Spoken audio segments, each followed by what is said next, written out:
This episode is brought to you by Peloton. Break through the busiest time of year with the brand new Peloton Cross-Training Tread Plus. Powered by Peloton IQ. With real-time guidance and endless ways to move, you can personalize your workouts and train with confidence, helping you reach your goals in less time. Let yourself run, lift, sculpt, push, and go.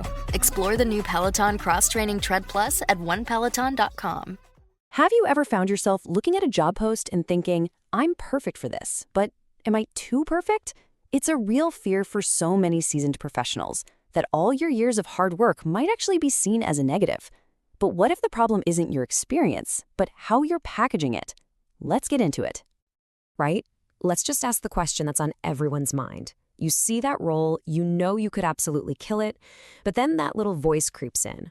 Are they just going to look at my resume and think, nope, too overqualified, too senior, maybe just too old? It's a nagging feeling, for sure. So we're going to get to the bottom of what's really happening behind the scenes. Okay, so the very first thing we have to do is figure out what we're actually dealing with here. Is it flat out ageism or is it something else? And, this distinction is absolutely crucial because how you solve the problem completely depends on what the problem actually is. So let's really break this down. Over here, you've got ageism, and that's about ugly stereotypes, right? Assumptions about skills or culture fit. But a lot of the time, what you're actually running into is this too experienced column. It's a practical problem. A recruiter sees you are an SVP and you're applying for a director job.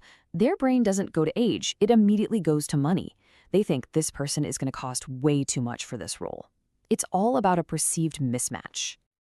All right, so if the issue is often just about perception, about a mismatch, then the solution is pretty clear. You have to take control of your own story. You get to be the one who frames the narrative. So when a recruiter looks at your profile, they don't see too experienced, they see the perfect fit.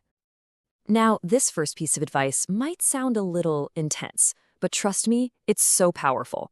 You do not need to list every single job you've ever had since the beginning of time, especially anything from before the year 2000. It is time to become a ruthless but smart editor of your own career.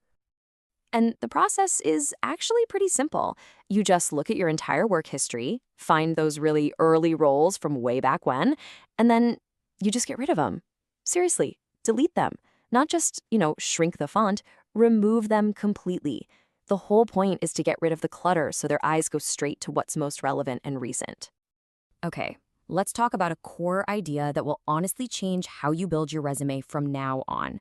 We're going to call it the 10-year rule, and it's all about making sure that recruiters' attention is focused squarely on what matters for the job they need to fill right now. This is the magic number, 10. Just commit that to memory.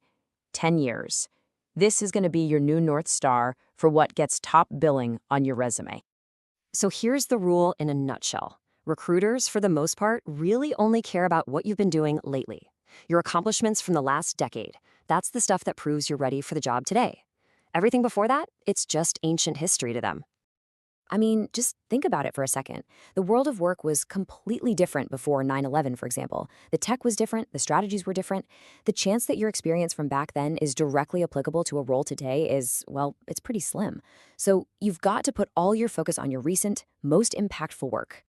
All right, now for this to really sink in, we need to get inside the head of a recruiter, just for a minute. Because when you understand their world and what they're up against, you'll see exactly why trimming and curating your resume is so non-negotiable. Okay, here's the tough love part. That recruiter is probably drowning in resumes. They're not going to spend 5 minutes trying to figure out your career path. They're not going to connect the dots for you. If they see a 25-year work history for a director role, they're just going to assume you're too expensive and move on. They are looking for a quick, easy yes. And that means the burden is on you, not them. It is your job to read that job description, figure out what their biggest pain point is, and then handcraft your resume to scream, I am the solution to your problem. You can't make them do the work. So, after all that, what is the one single thing you need to walk away with? It really all comes down to one simple, incredibly powerful idea. That's it. That is the entire game. Every single edit you make, every job you delete, every bullet point you rewrite, it should all be done for one reason and one reason only, to make it ridiculously, blindingly obvious to a busy recruiter that you are the right person for this job. So, I'll leave you with a little challenge. Go ahead, open up your resume or your LinkedIn profile right now. Take a good, hard look at it and ask yourself this. What's one old, not so relevant thing you can delete today to make it that much easier for someone to say yes to you tomorrow?